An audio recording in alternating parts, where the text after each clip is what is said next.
heard Junior was the father, and after your mom did her due diligence, what was your thought? I think that this girl that had the baby, I think she used to work around Junior. So I believe bro bumped into her around Junior, you know what I'm saying? That dude Duke the jeweler, the night before, we was gambling. The dude followed us to the concert. When we left out the concert, we under the garage. Dude went to his car by himself and walked down to the park.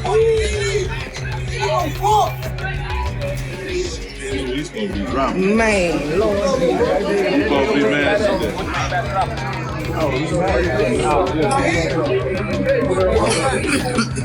J. Prince Sr. is firing back after Boosie criticized J. Prince Jr. over Duke the jeweler's tragic setup. For years, fingers pointed at Boosie, with many claiming he orchestrated Duke's downfall, but now Boosie refuses to stay quiet. He's naming names, shifting blame, and aiming the spotlight directly at mob ties. With the feds circling and the internet in chaos, one question keeps echoing. Who really set the stage that night? And why is J. Prince Sr. striking back now? Duke the jeweler, just 29 years old, was gunned down in what was labeled a robbery back in September 2022, right after leaving Boosie's Houston performance.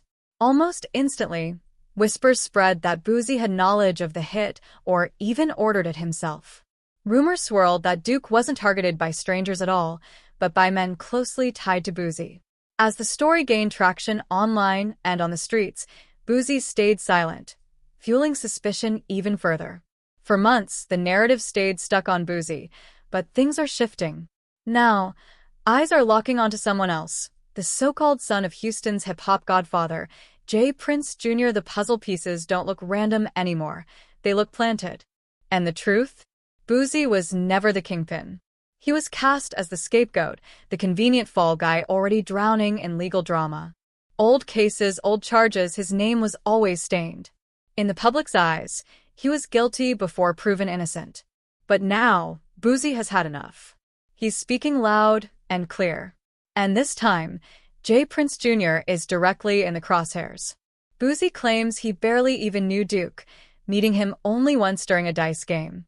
The next day, Duke rolled solo to his own show. That dude Duke the jeweler, the night before, we was gambling. Dude followed us to the concert. When we left out the concert, we under the garage. Dude went to his car by himself and walked down to the parking lot. Only to end up dead in a parking lot hours later. Robbery? Or something deeper, something darker? Because one thing's for sure, the story doesn't add up. Now that Boosie is flat out calling it a setup, people are finally listening. Duke wasn't killed in Baton Rouge. He was shot down in Houston. And Houston? That's not Boosie's city. Everyone knows who controls the streets there. Even Houston locals are flooding the internet saying, this wasn't Boosie. This isn't his territory. One commenter put it bluntly, if you're from Houston, you know what went down. This had nothing to do with Boosie. And the logic makes sense. Why would Boosie orchestrate a robbery in a city that isn't his own? One user laughed, calling it reckless and ridiculous. Another didn't mince words, outright naming J. Prince Jr. as the shadow behind Duke's murder. The internet is starting to piece it together, because when you look at who was really sitting at that dice table, the picture changes. That very table included none other than J. Prince Jr., the same man long accused of running Houston's infamous check-in culture. If you're a rapper, an influencer, or an artist stepping into hometown, you don't move freely without aligning with the princes. That's the system. Any real dude that's ever really been in LA, he checked in. Any real dude that's ever been in Atlanta, he checked in. If you moving and you getting money, you gonna check in because you need to know the right places to be and places not to be.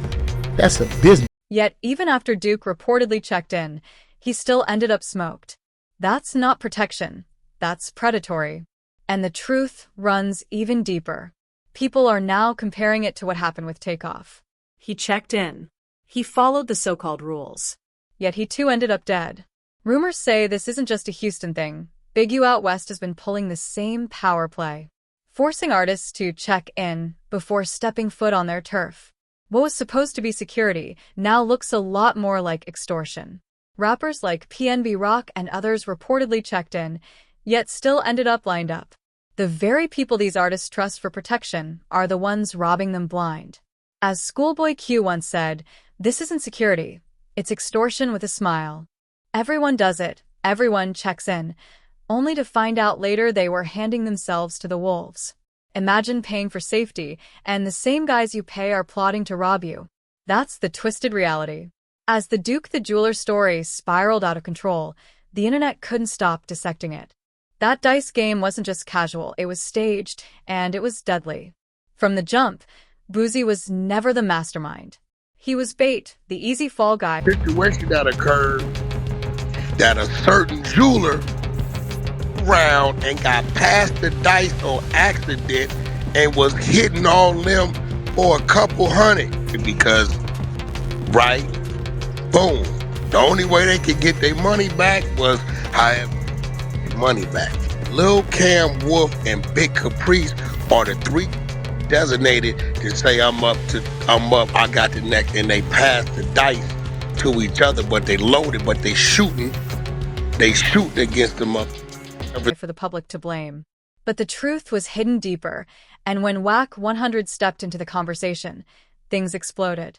Raw, unfiltered, and never shy, Whack said exactly what others were too scared to say. He called the dice game a setup, plain and simple. Duke wasn't robbed, he was lined up. And the ones pointing fingers at Boosie? According to Whack, they were the very ones pulling the strings. His claims were brutal, naming names and drawing a map of the trap. Whack didn't stop there. He claimed Lil Cam, tied directly to J. Prince Jr.'s crew, was part of the circle running the entire play. That dice table wasn't luck. It was a rigged stage where the house always won. Duke didn't just lose a game. He disrupted a script. The moment he started winning more than they expected, the setup cracked, and the deadly trap was sprung. That night, Duke walked into their web and never walked out. And in a game rigged by power, money, and ego, someone always pays the price when the script goes wrong. Duke was that sacrifice. Whack 100 accused J. Prince of brainwashing people for decades, pretending to be a protector while secretly pulling strings. According to him, J. Prince built a reputation on fear and manipulation, conditioning people to think he stood for honor, when behind closed doors it was all control. But Whack wasn't the only one talking. Charleston White jumped in, calling Duke's death not only tragic, but completely avoidable. He warned that Houston streets weren't just dangerous, they were lethal. The so-called check-in culture wasn't protection, it was a trap. Duke made the mistake of trusting the wrong crew. It wasn't arrogance, it was naivety. And that naivety cost him his life. Charleston didn't stop there.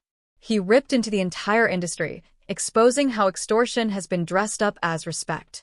He said silence is the only way rappers survive under this unspoken code. Most artists are too scared to even whisper what he shouted. To him, Duke's death wasn't an accident. It was ritual. And as the silence cracks, even big names like 50 Cent have subtly fueled the fire. Without saying much, Fifth stood with Boosie, dropping cryptic posts that hinted at deeper truths. Then came the Finesse 2x drama, spinning the story into chaos. FNG No Love stirred rumors that J. Prince Jr. had secretly fathered Finesse's girl's child. When confronted, even Finesse seemed uncertain, saying the woman worked around Jr. and hinting at more than coincidence. What once looked like loyalty turned cold. Once proud to shout out mob ties, Finesse stopped saying the name altogether. Distance. Silence. Tension. Fans noticed the cracks. The killing of Takeoff, the public turning on Boosie, the betrayal of Finesse. Patterns began to form. Whispers grew louder. J. Prince Jr., not Boosie, had blood on his hands. And in the middle of it all was Duke. He wasn't just another jeweler chasing clout. He was a self-made king. Rising from Chicago, he built an empire from nothing, sketching designs in a small studio before his work reached icons like Boosie, 50 Cent, King Von, Rihanna, even Vogue. His skill was unmatched, his grind undeniable. But the night of the dice games sealed his fate. Sources say Duke dominated the table, putting down $100,000 and cleaning house. That one may have been his last mistake. Hours later, he was gunned down. robbed of his cash, his jewelry, his phone, and ultimately his life. What should have been a night of triumph turned into a deadly setup. And the internet is still asking, who really pulled the trigger and who ordered the play? It's starting to look like somebody wanted Duke gone more than once. His death shook the industry, and the wound hasn't healed. Duke wasn't just another jeweler. He had his own artistry, his own sound. This wasn't some random robbery. It felt intentional, personal, a move made with planning, not impulse. And Boosie? He's scrambling to clear his name, swearing he had nothing to do with it. When footage surfaced of Boosie speaking on Duke's death, he looked shattered, barely able to string words together. His voice cracked, his face stunned, like he truly didn't see it coming. "I just met dude yesterday, we was in the garage, then we heard this." He looked like a man blindsided, not a mastermind. But while Boosie grieved, J. Prince Sr. stepped up, flipping the script, accusing him of being the one who schemed. But the streets aren't buying that story. Not after Takeoff's murder in the same city. The coroner's report said Duke was struck multiple times in the head and torso. No stray bullet, no accident. It sounded arranged, cold, and precise. Still, instead of clearing the smoke, J. Prince Sr. fired shots at Whack 100, clowning him for siding with Boosie. Yet whispers say he's only shouting to deflect the heat closing in on himself. This isn't just about Boosie or Duke, it's bigger. It's about a corrupt system where silence equals survival, where check-in culture masquerades as protection but functions as control, where men like Duke, self-made, talented, respected, aren't even safe in the very rooms they earned their place in. Duke's death ripped more than a hole in the jewelry world. It tore back the curtain on the industry's ugliest truths. Boosie insists he was only the bait, not the boss. He says J. Prince Sr. is panicking now that Finesse distanced himself, now that Takeoff checked and yet still ended up dead. If this is only the beginning, then the question haunts louder than ever. Who will dare to speak next and who might disappear for it?